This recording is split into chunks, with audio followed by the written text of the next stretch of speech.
The Bible verse wealthy people read every morning is Matthew 6:33. But seek first his kingdom and his righteousness, and all these things will be given to you as well. This isn't a magical incantation or a secret code for getting rich quick. It's a foundational principle, a daily reorientation of priorities that transforms how one approaches life, work, and yes, even wealth. The profound insight here, often missed, is that true prosperity isn't pursued directly. It emerges as a byproduct of a greater, more significant pursuit. It's a divine paradox that challenges conventional wisdom and invites a deeper form of engagement with our daily lives. Think about that for a moment. Most of us are conditioned to chase money, to accumulate assets, to build careers with financial gain as the primary motivator. We're told to work harder, save more, invest smarter. And while diligence, thrift, and shrewd investment are certainly biblical principles, this verse flips the script entirely. It suggests that if your highest aim is aligned with God's kingdom, His rule, His values, His justice, then the very resources you need to fulfill that calling will be supplied. This isn't about ignoring financial responsibility or passively waiting for handouts. It's about shifting the bedrock of your financial strategy from self-centered acquisition to God-centered purpose. It's an active daily choice to put spiritual priorities at the forefront, believing that the material will follow. Consider King Solomon, a figure whose name is practically synonymous with unparalleled wealth and wisdom. Did he pray for gold? Did he scheme for vast territories? No. When God appeared to him in a dream and offered him anything he desired, Solomon asked for wisdom, for an understanding heart to govern God's people justly. He asked for the capacity to discern right from wrong. This wasn't a humble ploy or a veiled attempt to manipulate God. It was a genuine, desperate plea from a young king overwhelmed by his immense responsibility. And what was God's response? Because Solomon asked for wisdom and not for long life, riches, or the death of his enemies, God not only granted him unprecedented wisdom, but added all the things he didn't ask for: riches, honor, and a kingdom so vast it stretched further than any before or after him. This story isn't just an ancient anecdote, it's a living demonstration of Matthew 6:33. Solomon sought first the wisdom necessary to fulfill his kingdom responsibilities, and all these things, the wealth, the fame, the power, were given to him as a bonus. It shows us that priorities define destiny. What do you seek first when you wake up? Is it the urgent demands of the day, the financial pressures, the endless to-do list? Or is it a moment of alignment, a recalibration to the ultimate purpose? This morning habit, this intentional setting of focus, is the silent engine behind many impactful lives. Many successful people, deeply rooted in faith, describe their morning routine not as a rush to check emails or strategize for the market, but as a deliberate turning of their heart and mind towards something larger than themselves. They understand that their capacity to lead, to create, to innovate, and to steward resources effectively flows from that initial alignment.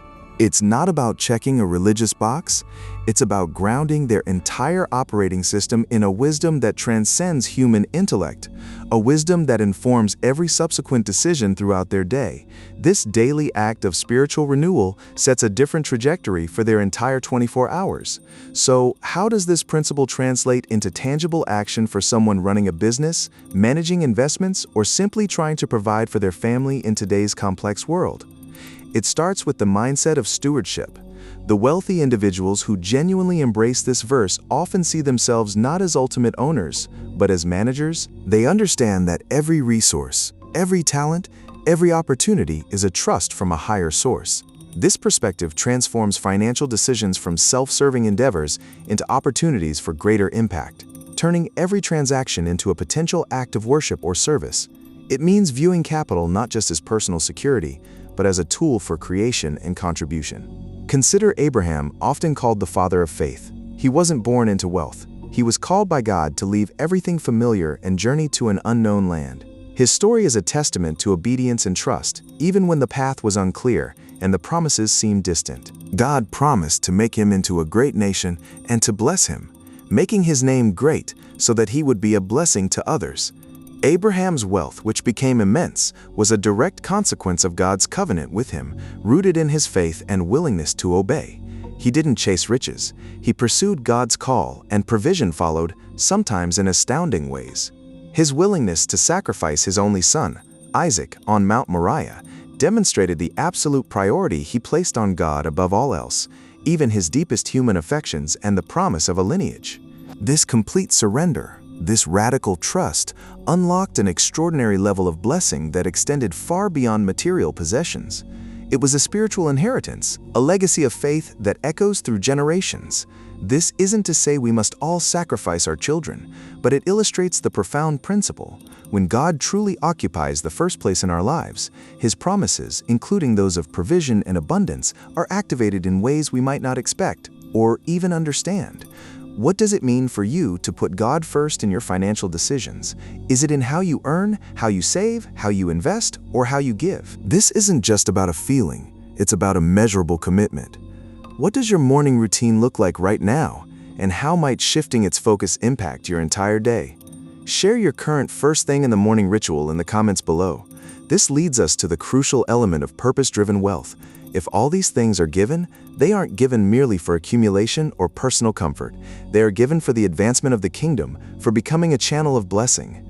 This is where the concept of generosity moves from an obligation to an outflow. Wealthy individuals who truly embody biblical principles understand that their resources are meant to flow through them, not just to them.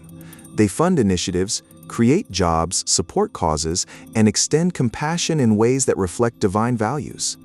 This isn't just philanthropy, it's a strategic deployment of resources for eternal impact, a conscious choice to participate in God's redemptive work in the world.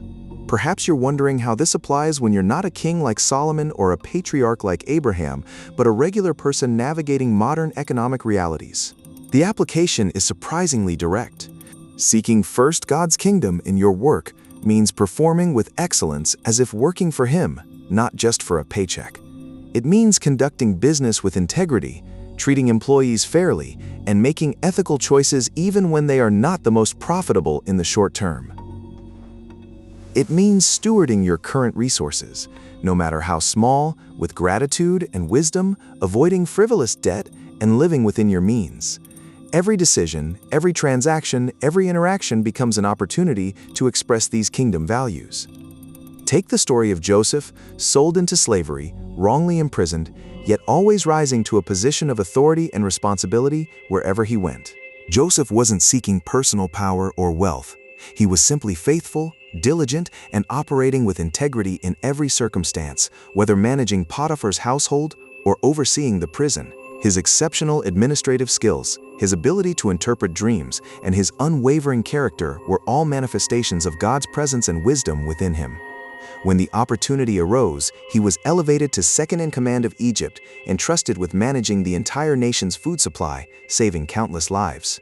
His wealth and authority were a direct consequence of his faithful stewardship, his wisdom, and his unwavering commitment to doing what was right, even in adversity. Joseph's journey illustrates that seeking God's kingdom often means developing and deploying your gifts for the benefit of others, even when you're in the crucible of difficulty. His faithfulness in small things led to his appointment over much greater things. It's a powerful testament to the idea that competence, character, and spiritual discernment are far more valuable than any initial capital. These are the true currencies that wealthy people, guided by this verse, cultivate daily, understanding that the value they create ultimately stems from a source beyond themselves. What does it look like to cultivate this kind of wisdom and discernment in your own life? It's often through quiet moments of reflection, prayer, and study of God's Word. It's about consciously inviting God into your business decisions, your financial planning, and your career path. It's about asking not just what will benefit me, but how can this decision honor God and serve others, both within my sphere of influence and beyond? This daily discipline, this consistent turning of the heart, is precisely what separates those who merely accumulate from those who truly prosper, with purpose and lasting impact. One common pitfall to avoid is misinterpreting this verse as a magic formula, where if you just seek God hard enough, riches will fall from the sky. That's a dangerous distortion of what biblical wealth is about. It's not about passive expectation. It's about active participation rooted in divine alignment. God often works through our diligence, our creativity, our relationships, and our smart decisions, not in spite of them. Seeking His kingdom means seeking His principles for every area of life, including how we earn, save, invest, and give. It's about becoming a co-laborer with God, not a demanding consumer of His blessings. And that brings us to the profound spiritual principle of giving. If we are stewards, then true wealth is not measured by how much we keep, but by how much we share. Generosity is not merely an optional add-on for the wealthy. It's an intrinsic part of the kingdom economy. It's a foundational principle that unlocks deeper levels of blessing and influence, often in ways that defy human logic. When you operate from a mindset of abundance, understanding that God is your ultimate source, then giving becomes an act of worship, a declaration of trust, rather than a reluctant parting with resources. It fuels the very kingdom you are seeking to advance, creating a virtuous cycle of provision and purpose. This concept can feel incredibly counterintuitive in a world that constantly tells us to hoard, to protect, to secure our own future above all else. But biblical principles often run precisely counter to worldly wisdom. The paradox is that in giving, we often receive more, not always materially, but certainly in purpose, joy, and spiritual riches that far outweigh any earthly currency. This isn't a transactional bargain with God. It's a reflection of His generous nature expressed through us. It's the ultimate expression of trust that all these things are truly taken care of, and that God's economy operates on principles of multiplication through release. The practical application of Matthew 6:33 then becomes less about a single verse and more about a holistic lifestyle. It's about integrating your faith into your finances, your calling into your career, and your purpose into your prosperity. It means waking up each day and consciously choosing to align your intentions, your efforts, and your resources with something infinitely larger and more enduring than your immediate desires. It's about building a legacy, not just a bank account, and seeing your financial journey as a vital part of your spiritual one. This isn't to say that the journey will be without challenges. Joseph faced betrayal and imprisonment. Abraham endured long waits and difficult commands. Solomon struggled with pride and idolatry later in life, demonstrating the constant need for realignment.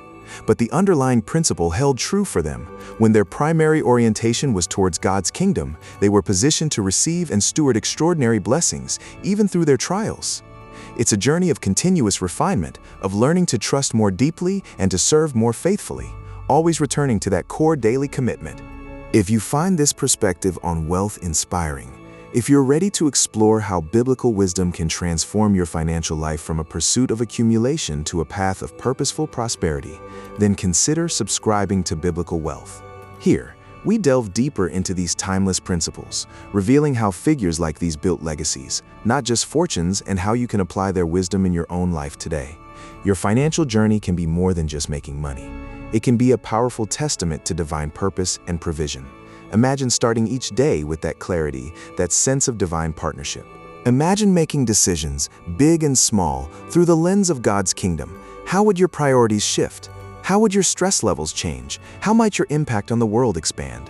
This isn't just about becoming wealthy in material terms. It's about becoming rich in wisdom, rich in purpose, and rich in the kind of life that truly flourishes, a life that reflects God's abundance in every facet. It's about understanding that the true source of all provision isn't the market or your efforts alone, but the Creator Himself. And when you seek Him first, everything else tends to fall into its rightful, blessed place. This profound truth is what countless successful individuals, from ancient patriarchs to modern entrepreneurs, have instinctively understood and consciously practiced. It's the core belief that shapes their morning prayers, their daily decisions, and ultimately, their enduring legacies. It's not a secret for wealth. It's a blueprint for a life of abundant purpose, a life where all these things are indeed given, not as a reward for seeking, but as the natural outpouring of a heart aligned with the King. What specific area of your financial life could use this kind of realignment today? Perhaps it's your saving, your investing, or your giving. Whatever it is, take a moment to reflect on it. Share your thoughts and reflections in the comments below.